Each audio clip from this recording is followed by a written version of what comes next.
In 2018, my colleague, Kristen Michelson, who's now at Texas Tech University, and we were co-editing a volume of the L2 journal. And we decided to frame the focus as living literacies. And then shortly after that, I discovered this wonderful volume by Kate Paul and Jennfier, Rowsell, our speaker who's coming up, whose work I had already admired. And they had coincidentally published a volume under that same name.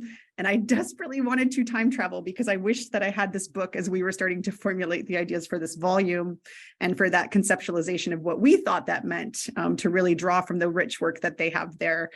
So I've had to settle, I can't time travel. So I've had to settle for just being very grateful to have that work going forward. And I'm very excited to be able to have Jennfier Rowsell with us today. So our next speaker is a professor of digital literacy at the University of Sheffield. And in addition to that work that I just mentioned, that 2020 volume, Living Literacies, she has published widely on the topics of literacy and learning, including digital literacies, multimodality, makerspace and arts-based research, and applying post-humanist and affect approaches to literacy research. She's worked and conducted research in Australia, Canada, and the United Kingdom and the United States. And her 2012 book, Working with Multimodality, Rethinking Literacy in a Digital Age, is a really great primer for this field of research. I put a couple introductory chapters in the community board last night, so if you want to go get a little sneak peek, you can. Also her book, Unsettling Literacies, which was co-edited with Claire Lee, Chris Bailey, and Kathy Burnett, is a truly thought-provoking collection of essays and studies on the state of literacy research in precarious times, which I think is basically what we're living in now in many ways. Today for us, she will be talking about the comfort of screens, living and learning with multiple languages on screens. And this will focus on the shift to digital multimodal pedagogies in the wake of remote teaching and beyond, and the continuing rise of online teaching. And so please join me in welcoming our next speaker, Jennfier Rowsell.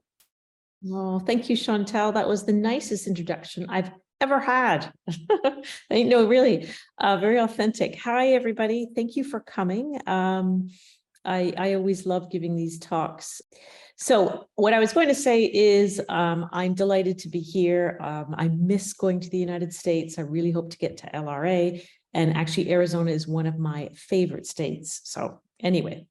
The title of my talk is The Comfort of Screens, as Chantal said, living and learning with multiple languages on screens. Now, I was a bit selfish when I created this title because I just finished up a study called The Comfort of Screens. So I shaped it around what I think of as themes to this conference.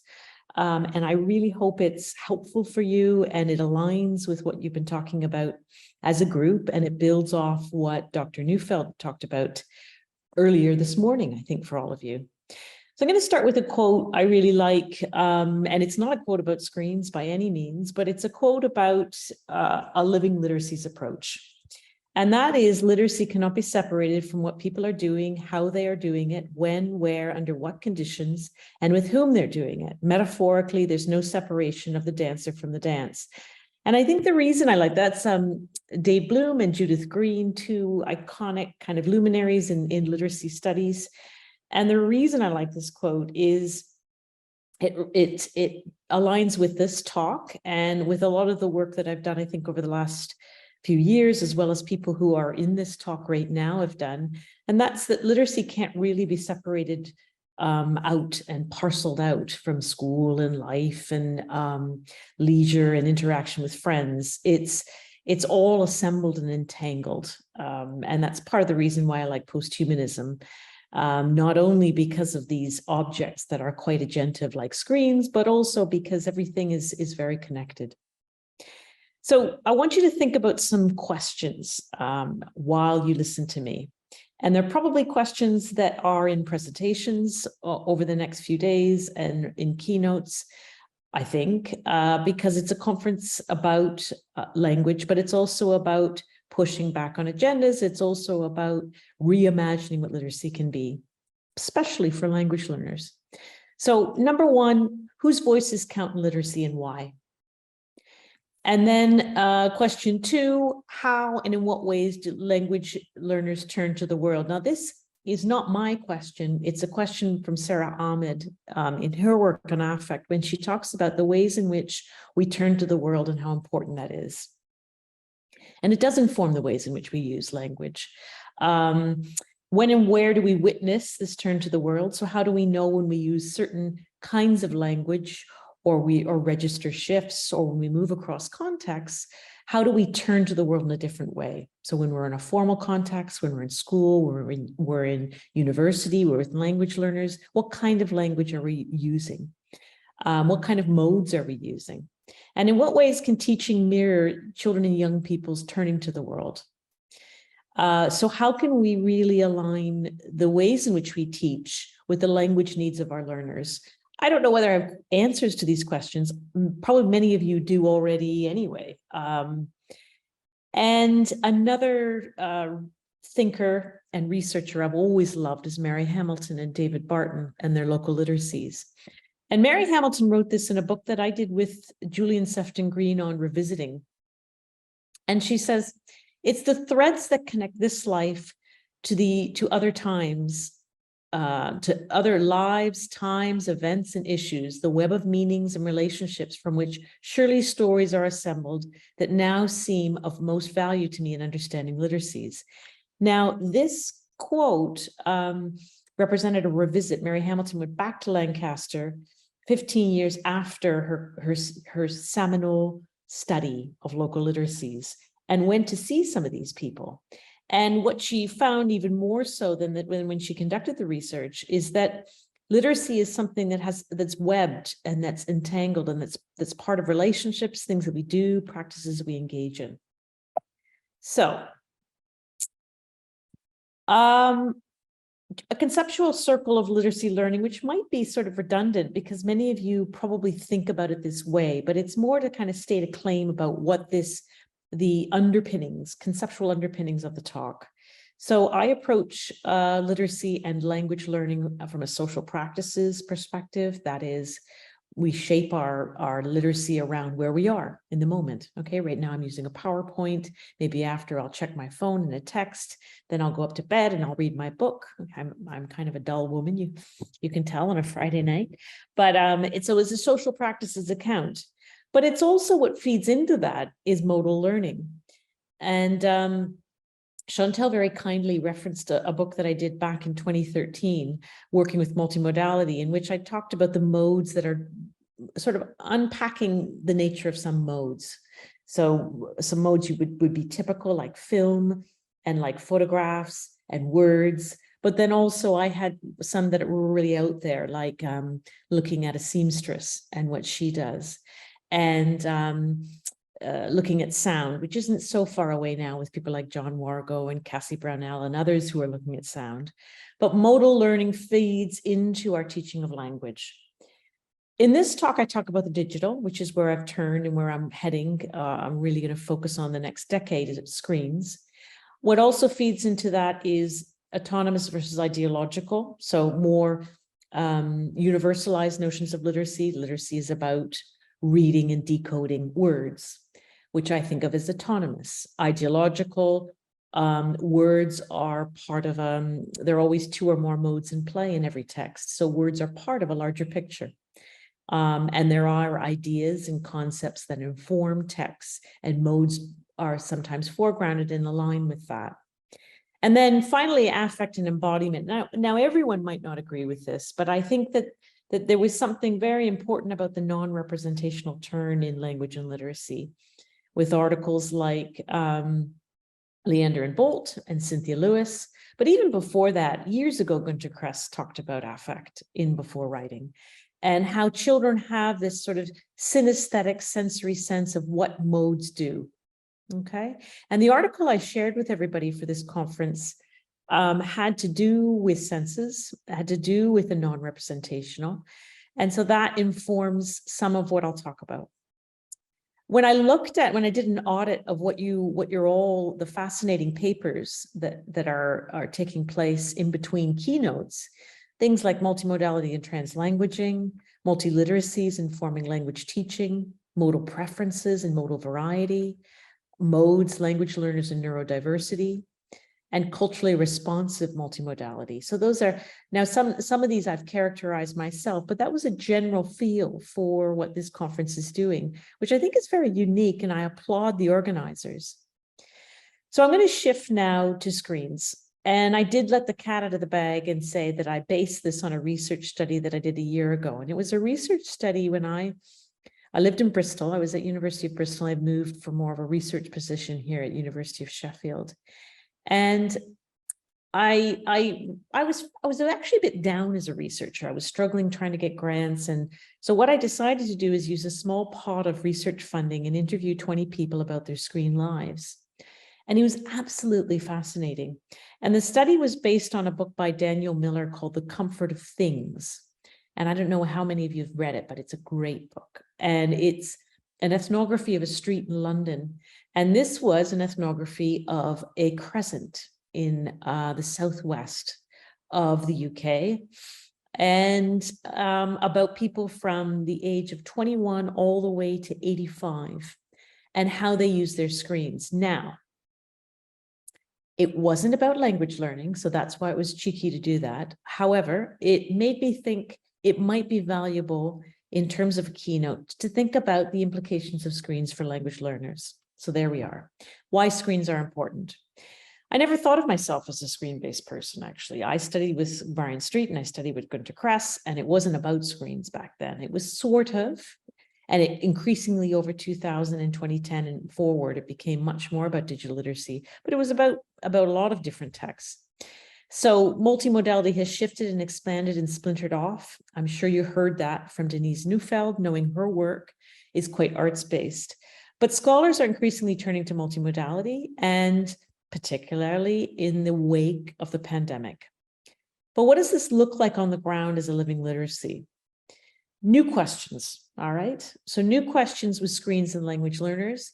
Whose voices count across platforms? There's a very important book called The Algorithms of Oppression by Noble, and it looks at racism across platforms. You get racism, you get ageism, you get sexism across these platforms. And I think what's critical now is that we teach language learners how to critically frame these. In what ways do algorithms promote one culture and one language? Do they? And if they do, in what ways? Who do we see on screens? Who has screens? Obviously, is a huge question. What are the origins and histories of visuals and images? So part of my interest here is a bit of a design ethnographic one. So where were we with technologies and screens, and where are we now? Because they can't be created equal. And why the comfort of screens? I started out actually with a different title for this project. I started off with the discomfort, DIS/comfort. And then what I realized, talking to these 20 people, is that they, in their own way, they loved the screen. It doesn't mean they weren't ambivalent. It doesn't mean that they weren't torn. And they didn't talk about the Janus-faced nature of it. But ultimately, rather than fearing screens, they loved certain sides of it, right? Certain people loved taking photos. Certain people loved watching YouTube videos. Other people just like to go onto Instagram and scroll and scroll and scroll. Some people were coders. Some people loved AI.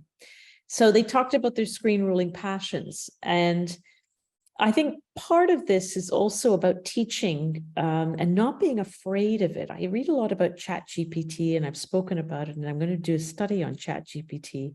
And there is a lot of fear about it.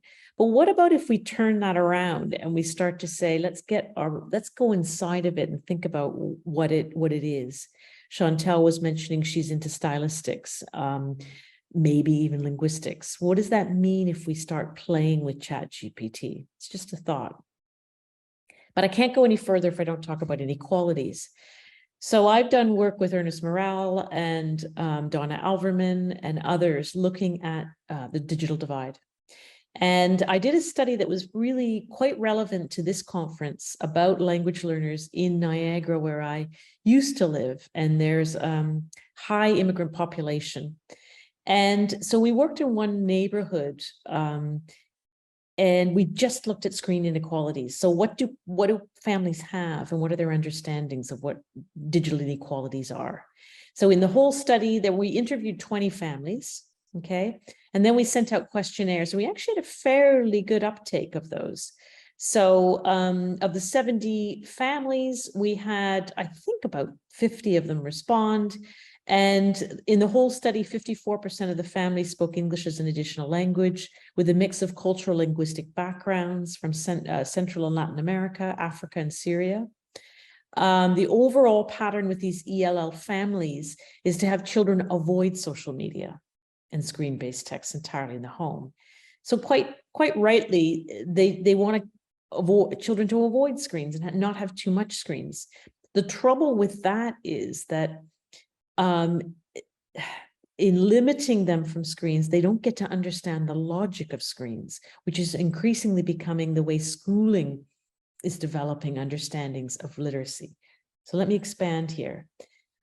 I think back to the study by Shirley Bryce Heath, Ways with Words, when she looked at the townspeople, Tracton, oh my goodness, Roadville, I nearly forgot, and how the townspeople had that sense of code switching. They had a sense of what the way schooling worked and the way home worked and the way to do literacy well at school.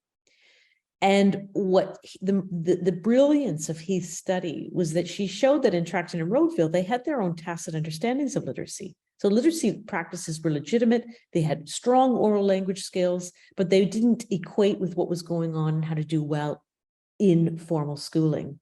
I would argue, and please disagree with me, that if you don't understand screens and the logic of them and how to move across and find information, how to understand AI, how to play with, understand the way algorithms work and where to find the right information, when, how, where, I think that you'll be left behind the way schooling's going. And there are lots of researchers who look at this. I am not alone in this. In fact, they're far better than I am looking at these kinds of topics. And that classroom environments need to create a more comfortable mediation with screens.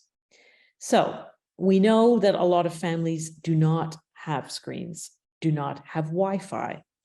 There are some very good funds and initiatives going on in the United States and in Canada and the UK and around the world, trying to supply families who live in poverty with screens. And I think that we need to do more work, understand that these more complicated sides of digital literacies, because it's not a reified thing. It's quite complex and it's quite culturally steeped. It's very white middle class, often, the way digital literacy is taught. So this is when I'm going to get a little bit abstract, but I promise I'm going to get back to being a bit more plain speak and concrete. Part of our comfort with screens needs to be, as language teachers, being comfortable with digitality. So thinking about text rather than shared representations as sort of active and dynamic. So how, in what ways, as language teachers, can we work from the screen to paper to books and have a sort of a fluid relationship between the screens and analog texts? They're not binaries. They're not separate things. They work fluidly. Best example I could think of, actually, my husband gave it to me, which is that, you know, when you walk along a sidewalk, you will often start to walk and you'll see somebody in the middle of a sidewalk texting a friend. Could be for whatever reason or trying to find something.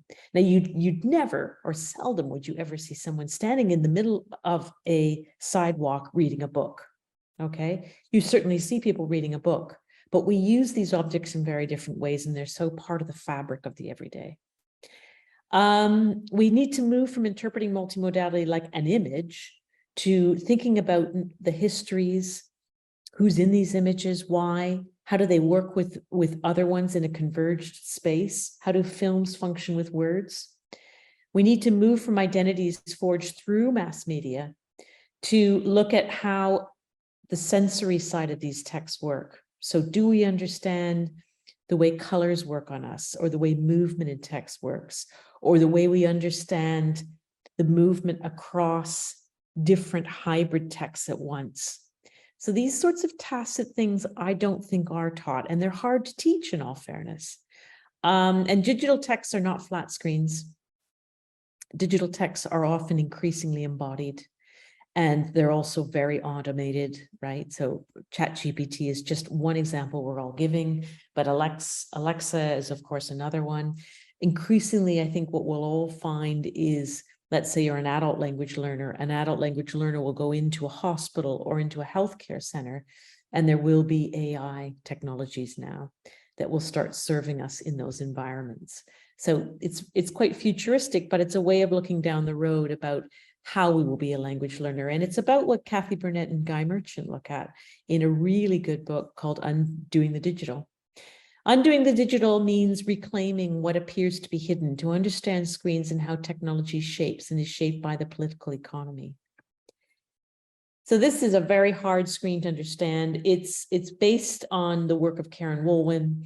And as literacy researchers is where we were and where we are, okay? So in the far left, you see kind of where we were. We were looking at literacy practices, we were looking at research questions and our methods.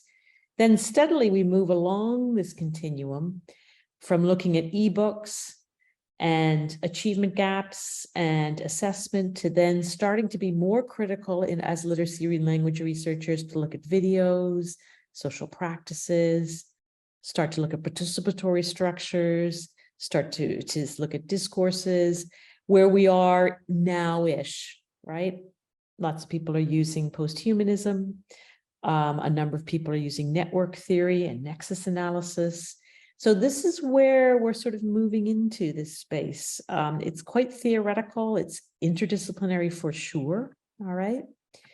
And it's what people have called the post-digital. So, sorry, that was a little bit fast there. And post-digital theory is a fancy way of saying the digital's here, it's not going anywhere, okay? So how do we move past the pandemic? How do we start to think about humanizing and making this a living literacy, these screens?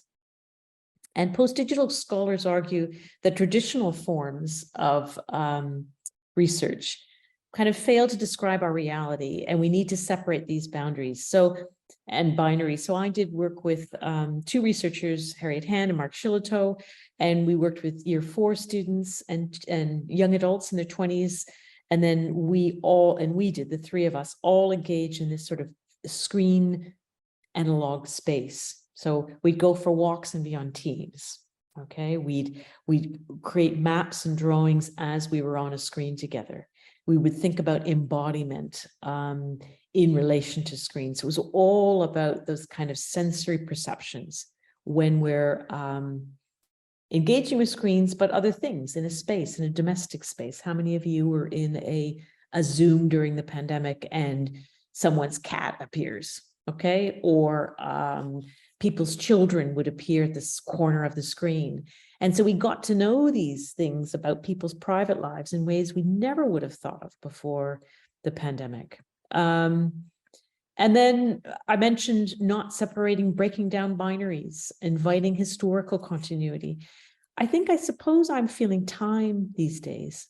I'm feeling time in that sort of Henri Bergson way, which is of a duration. So the past is not gone. The past suddenly comes into us, right? When we think about older technologies coming into the now, into the present, or the digital habits we have now, and looking ahead to the future. So I wish I could have attended Denise Newfield's talk, but South Africa would be a very different context compared with other contexts. They have periods of time when Wi-Fi is not working, when power is not working. They might have older technologies.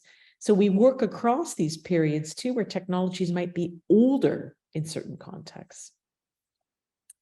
So this is repetitive, but it's moving beyond the old into new, moving beyond between capitalism and socialism in enacting digital literacies, digital practices. But I suppose if you're going to get anything from this talk, it's the criticality. And I'm not convinced, this is a little controversial, that multiliteracies necessarily does that, okay? Which is why, and it's not just sort of self-promotion, this is why I think more of a lived approach is different, okay? And again, please chime in if you think I'm wrong in this. But living literacies, the work that I did with Kate Paul, is a culmination of a number of research studies. And we had a whole bunch of people we worked with, Zanib Rasool, Diane Collier, Steve Poole, and it's Terry Treziak, and it's about seeing, knowing, disrupting, hoping, and making. Now, I'm going to have you suspend disbelief a bit with me, and I'm going to go into why I think this is a little bit different compared with multiliteracies, which has stood the test of time, and it's very important. But I think probably where it doesn't feel for me as a researcher that I can go far enough, and it really does have to do with the non-representational. Okay, and this is not new. This is something that Leander and Bolt said. When we think about seeing, what do we mean? So seeing is both literally you see me on a screen. Now, unfortunately, I can't see all your lovely faces. And part of that is more just the way I am as a presenter. It would be hard for me to digest having my PowerPoint slides and everything else to actually seeing you. But I can feel you. I can sense you there. I can even think about different people who might be in the audience based on seeing the papers. I can sense that it's a very different time zone. I can feel my own environment and where I am. These are sentient things, but there's also the naked eye and being able to look at the screen right now. Now, right now, as I said, I'm not seeing anyone. I could be speaking to no one at this point, but I'm not. I know that. And other than Yvonne, Chantel, and Kate, I know their names are there. I don't see your presence. Okay, so how can we see differently in a representational, non-representational way? So with that question in mind, think about your own research. Okay, think about your own teaching and what that might mean to it. Equally, knowing, I wouldn't say because of a screen is dramatically different, but it is different in that what we're doing on a screen is making us know in a different way. So the texts that we access function in a hybrid way. They function in intertextual logic. They've also changed our attention. That's an obvious thing, but I mean, I know myself, my attention span is dramatically different than it was 5 years ago. And the relationship between things like reading and writing has transformed. But do we really understand the gaps between screens and lived practices? And do we really embed that and thread that in our teaching practice across formal schooling? And that can be with little ones all the way up to adult language learners. And some of the influences I'm thinking on how everyday cultural materials influence how we think and about practices in multimodal texts. I don't have the answer to that necessarily. I think the other big thing about living literacies is the disruption. Now, I would argue that this is also different from multiliteracies, although they do argue for disruption and they do argue for framing things based on culturally situatedness, critical framing. But I think that the literacies of dissent are built on poetic and artistic forms of production. They're very so they're about teachers sitting with learners and together co-teaching, right? Co-making, making encounters is what I've increasingly thought about with a colleague, Alison Buxton. And this argument sees literacies as felt within moments and bodies and located in material and discursive practices. It's about the design work as the disruption. And that to me is a bit different. Hoping is something we all have to do right now. We are in precarity and we are in hard times right now. So I think that hoping embedded within language teaching is fundamental. And it sounds a little saccharine without a way of actually saying practically how you do that. But it's paying attention to the sites, paying attention to the issues within sites and contexts. It's about tracing literacies. It is about the past.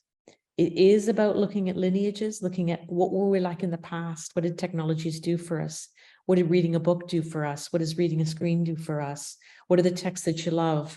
What are the texts that give you hope? How do they reflect the ways in which you turn to the world? All of these questions have to do with hope. And foundationally making. So making to me would be at the heart of a language classroom. And that is making things like a conceptual photograph, like engaging in makerspace, like making a quilt, like working in PebblePad or in Miro and creating a map of thinking. So and I'm sure everyone in this room is probably more imaginative than I am, but making is a lived and it's a felt and it's a material thing. And it happens in the moment. And it's something that can flatten hierarchies in any learning environment when a teacher sits beside learners and they make together based on an idea. So I just want to illustrate a study that happened before the pandemic. And the reason I'm choosing this study to look at a little bit and get inside of is because it's about language learners centrally. So it's about, it was a study that took place over 6 months in a welcome center. It happened with adults. Again, there was a broad age range. There were learners in their early 20s, all the way up to 70-year-olds. And it was called Resettled Literacies. And it took place in Niagara before I moved over to England. And so we hosted 10 sessions with refugees who were newly arrived in St. Catharines, Ontario, as I said, in a welcome center. And I co-taught these sessions with a language teacher named Julianne Burgess, who's now just finished her PhD, which is wonderful. And we did sessions that had to do with making. So we would have a language focus. Okay, so the language focus might be on reflective writing. And they created a conceptual photograph, or it might be about writing a little short story of a particular moment in time, and we would do a Storybird digital book. And so each one involved making, and each one involved a layer of hope, and each one involved seeing the world and the ways in which you turn to the world. And then at the end, we conducted interviews, and there was a celebration event with people from the community who came. So the goals of the project to unsettle some of the ideological resettlement initiatives. So Canada had some really sort of, I would say, mechanistic really kinds of assessments for adult learners that were not shaped around cultural practices. And so it was to disrupt that. And we aim to disrupt pedagogical practices that rigidly prescribe to teaching and assessment discrete skills, reading and writing. These aren't wrong to teach these. We did teach them, but there wasn't that sort of more mechanistic approach. So we didn't use worksheets. We didn't do other things. And I know from the presentations that are in this conference that I'm preaching to the choir. This is the sort of work that you do. And so we advocated for reconceptualization. I have to check time, so please tell me, Chantal and Kate, Yvonne, if I'm running long. And so seeing, so just this is a sense of the participants. So from a lot of different contexts, Syria, Venezuela, these are all pseudonyms, China, Burundi, Colombia, Iraq, and all of it was informed by ultimately by the living literacy. So one of the chapters in the book has this project in it. And seeing was a lot of the photo work we did. Knowing had to do with using artifacts. And that goes back to another book I did with Kate Paul called Artifactual Literacies, that draws out identities and looks at the role of artifacts for language learners. Disrupting, so challenging assumptions, power assumptions, cultural assumptions. Hoping were the arts practices, and that was very clear in the narratives about what their new lives in Canada were like and how it was filled with hope. Now that was before the pandemic, and making was just a mainstay in the project. We did it every session. So this is an example of the seeing and knowing, and it was about feminism. There were a lot of women in this group, and it was their idea. So they came up with the idea of thinking about feminism. And so what Julianne did is she brought in a series of conceptual photographs by a well-known Canadian photographer who had an exhibit in Ottawa at that time. And we put these photographs around the room, and students, and we got a whole bunch of artifacts, put them in the center on a table. They grab them and they make a conceptual photograph. This is a young woman from Burundi, and she's sitting beside her brother, and they're supposed to be having coffee together. And what she said, I thought was really important. She said, this is feminism in the terms of my own culture. So maybe for many people, this wouldn't seem like feminism. But to her, it was feminist to be able to sit beside her brother, have coffee on equal footing, and discuss what's going on in their lives. Now, that wasn't her brother. That was another learner in the classroom. But anyway, making disruptive portraits. So this is more just, you know, critical and using making to disrupt ideas. So this conceptual photograph is a whole bunch of sort of varied a myriad of artifacts. There's a mirror, there's a fish bowl you can't see with a goldfish in it. There's the Holy Quran, and this couple's sitting on a minefield. So it's already a very provocative photo, and a photo of dissent. And then this photograph is much less so. But for them, it was a way of disrupting ageism, disrupting ideas of romance. And I do remember submitting this. Julianne and I wrote an article about this project, and a reviewer did take exception to this photograph, but it's a real married couple from China who are sitting next to each other, renewing their vows, with again, a myriad of different artifacts in front of them. So it isn't disruptive per se, but it was their way of saying, and I know we all said, you know, well, you don't need to marry again. And they talked about how at their age and stage, what it means to be an older couple who've been married for so many years. Seeing cultural stories differently. So this is Hope. This is about creating a new life in Canada.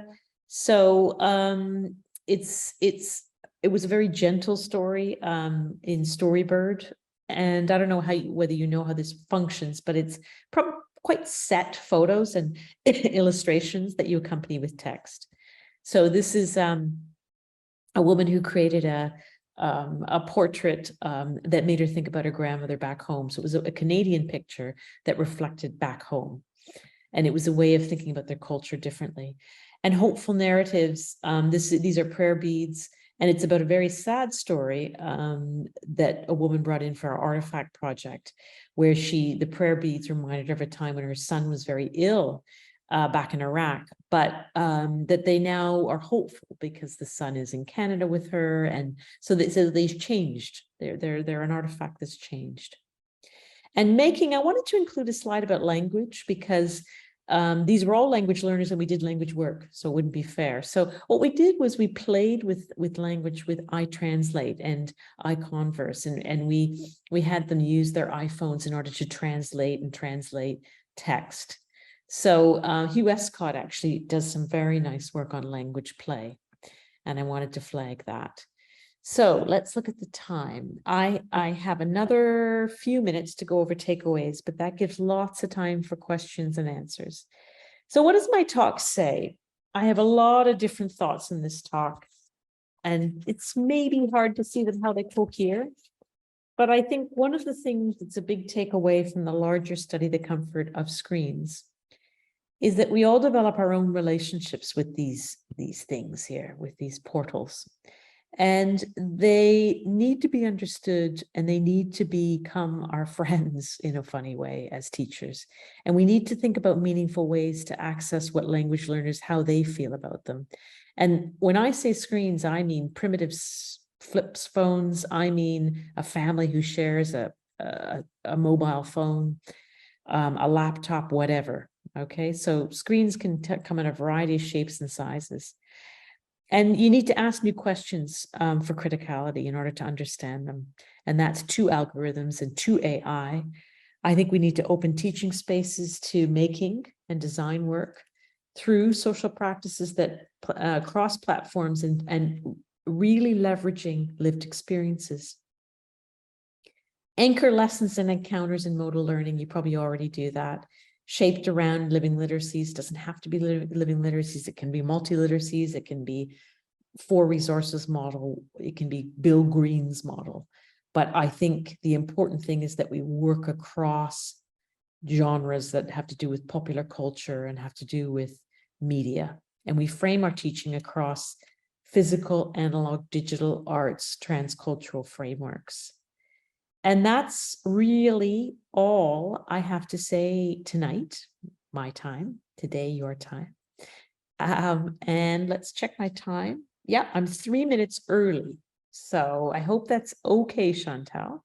That's absolutely okay. It just gives us more time for discussion. Yes, thank you so much for this wonderful talk. Now We I were can saying see earlier, you. the weirdness about Zoom is not only the seeing, but the hearing, that you can't hear all Yes. the applause, but it's coming in the chat. Please do continue to post questions in the Q&A and I'll continue to track them, but maybe we can go ahead and get started with one if that's all right.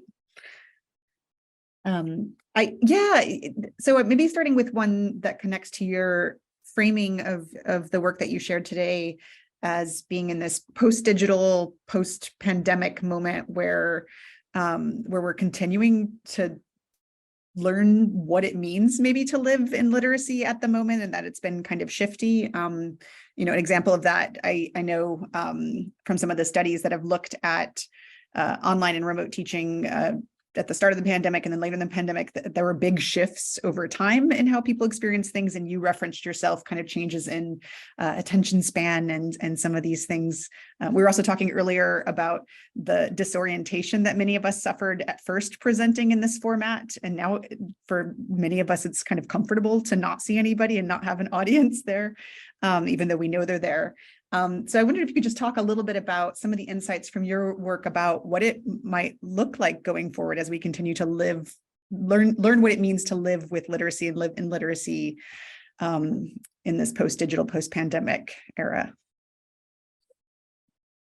So I think one of the things is, and we're starting to see studies on the platformization of education, and we're starting to see studies about how we can develop a relationship with things like AI and even sort of avatar versions of us, right? So how do we live in this kind of dual existence?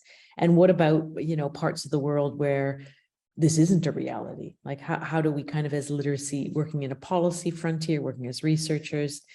So I'm going to meander a little bit, but please keep me honest, Chantal, and make sure that I stay on track. So one of the things I think about, for example, is where do we find our home in terms of language and literacy? So you'll have language learners who will come into your classrooms, or you'll be a researcher working in a context. And when you have to find home, that's a tricky one, because home can be literally living in Johannesburg, it can be living in Tucson, it can be living in Phoenix, it can be living in Sheffield, but it can also be living in Instagram, following a life coach you love, or following, I don't know, a meditation app where you feel at home. You might be somebody who needs to go for walks every day and listens to ebooks as you walk along. That's how you make meaning, and it's a sonic literacy. You might be somebody, and I'm going to keep giving random examples in order to illustrate the robustness of literacy practices now, and the ways in which do we understand the digital materiality that we're in right now, or the more consequential things like, do you live in a place where Wi-Fi suddenly cut off, and you have you have to track something really important? Let's say, I don't know, you have COVID and you've got to call a health practitioner.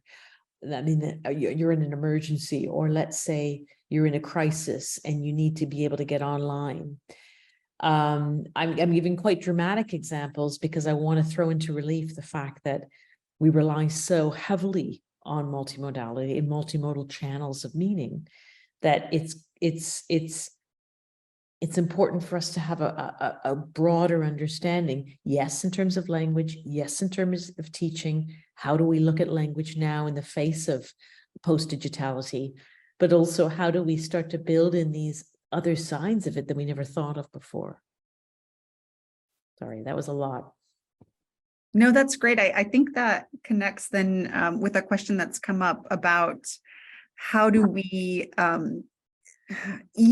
promote the transition into these spaces. And I think one way to come into that might be, there were discussions earlier, in part inspired by Denise Newfield's work, and then by the discussion we had in the group about empowering teachers, but also the discomfort that teachers sometimes have. And I'm forever haunted by a group where I taught a teaching methods course, and I had trouble kind of putting my finger on what was not working for people when we were talking about digital literacies, until one pre-service teacher exclaimed, "But we'll lose control then if we do this," which I think some of the things, the way you're talking about disrupting and hoping in particular, but the way you're talking about living literacies does make control not what's at the center of teaching.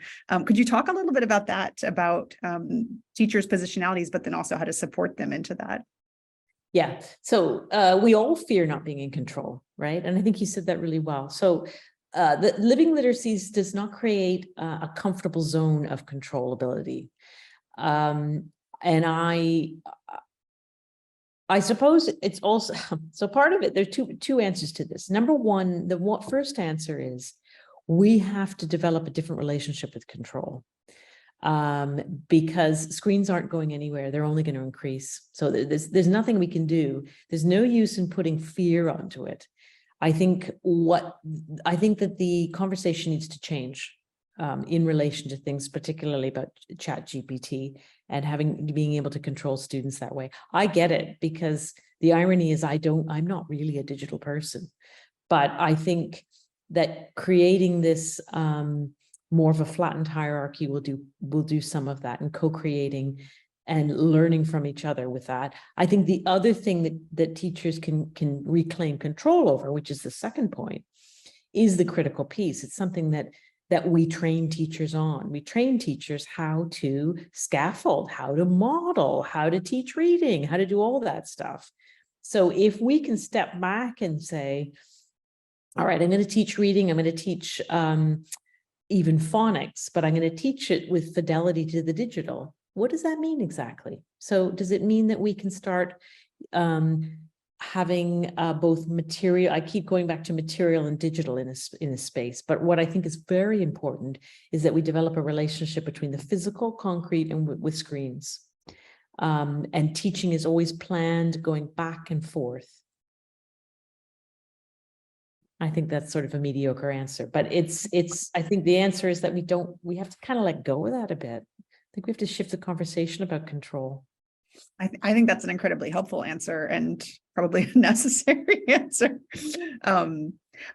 Since you brought it up, I knew I was going to have to ask you about AI, and you brought up the ChatGPT, but I also noticed a sort of a kind of softer form of AI related to multimodality, that one of your slides with the book and then the letters kind of buzzing around is the same one that I have in a presentation for the seminar I'm teaching on literacy through literature, because that's the one that PowerPoint recommended when I typed in the word literacy, and that might have happened to you as well. And so, yeah, just an invitation to talk a little bit about how AI might fit in, or start to be fitting into some of these discussions. So again, I am not an AI expert. There are a number of people in the US, actually. There's going to be an AI special issue of RRQ, but it is a burgeoning field. What I think about AI is that, what are we afraid of?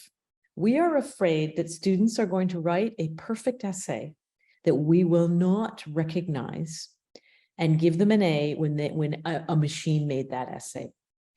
Now, what does that tell people who are in this talk right now? What that tells us is we have to revisit our methods. We have to revisit the way we teach writing and revisit the way we teach reading. Is it doing us, is it still working? I mean, to me, this is a bit of a teacher training thing. So can we not start to shift again the conversation about writing to start to say, okay, class, we're going to write an essay through ChatGPT collectively. We're going to start to look at the craft of writing and what a machine writes and what we write.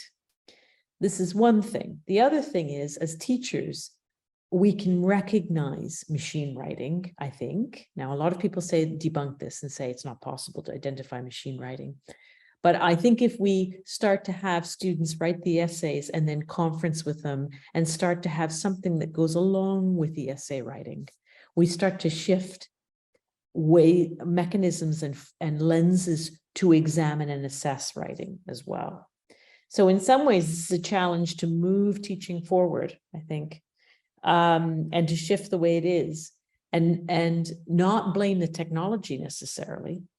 I hate to say, not necessarily blame students who want to leverage machines, although that's not right, but to start to get it on the front end and to start to move into and inside of ChatGPT as in the ways in which it functions, and equally teach whole reading lessons about algorithms and the ways algorithms function.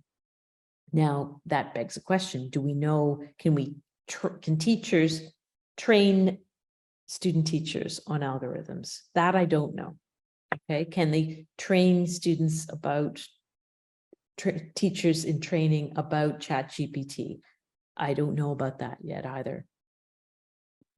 Yeah, I think that's helpful, because I was thinking that the 5 principles that you outlined of this living literacies could be helpful with that. I've had a little case study in the form of my 13-year-old at my house, watching how she interacts with ChatGPT as somebody who's interested in fan fiction and fandoms, and thinking about the making aspect and the disrupting aspect, asking it to write in the style of some of these authors that are her beloved authors, and then relating to the seeing, recognizing that it didn't create very diverse characters at first. And so she kept asking it to add more diversity and trained the AI to create different kinds of stories for her. So I think there's a lot of potential there actually for thinking about things in the way that you framed it for us. Oh, I love that example, Chantal.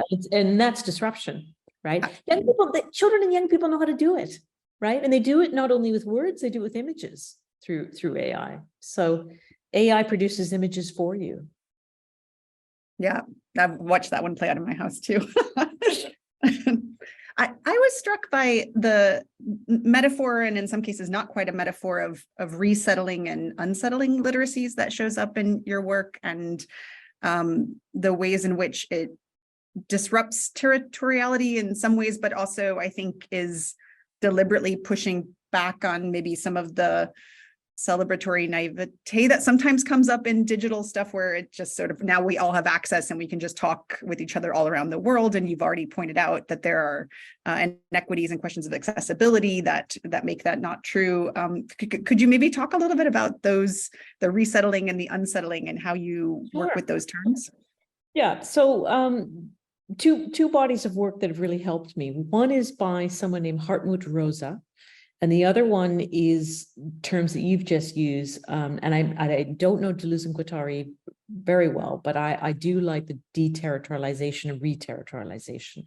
So Rowsell, the first one, talks about how the internet has a controllability, and that is things come at you all the time, okay? Alerts in your calendar, emails in your inbox, Instagram, your Facebook posts are coming at you all the time, all right? So there are mechanisms of control, and that's Deleuze, and that's the logic of the internet.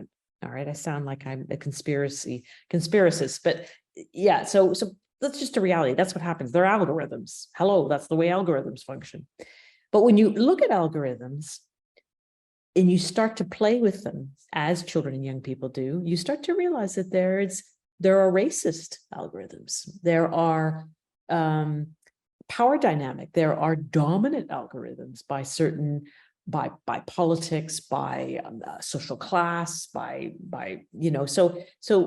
these things are all embedded in these machines. And I don't know about you, but I don't feel smart enough or bright enough or quick enough to catch them.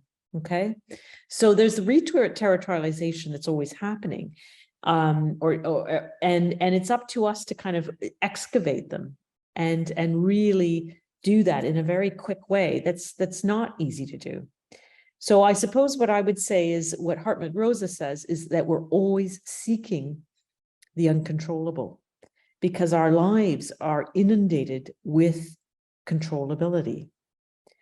And we want resonance, right? We want those quiet moments. I think everybody, I would be hard to believe that nobody doesn't want at least a window of time in the day when nothing is coming at them, right?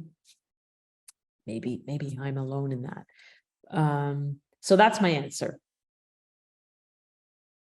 Thank you. That's really helpful. I want to share at this point a comment that was posted by my colleague Ludmila Klimanova, and I think directly in response to the discussion about AI, but I think it relates to what we were just talking about as well, suggesting that we need to consider new forms of co-authorship, where one author is perhaps a non-human agent, and consider creations by such writing partnerships in terms of what each writer or writing agent brings to the overall meaning of the texts that they're working with. I think that's kind of interesting in terms of thinking about living literacy, where one of the co-authors is very much not living as well. So I didn't know if you wanted to respond to that. Oh, I love it. That's what I mean.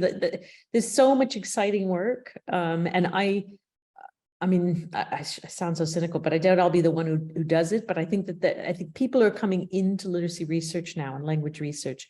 They have such an exciting time because what you've just said is brilliant, right? That's the kind of work that needs to be done. So teachers working with students to play with ChatGPT, right? To have a machine write, then I write, then we play, then we compare, then we bring in illustrations.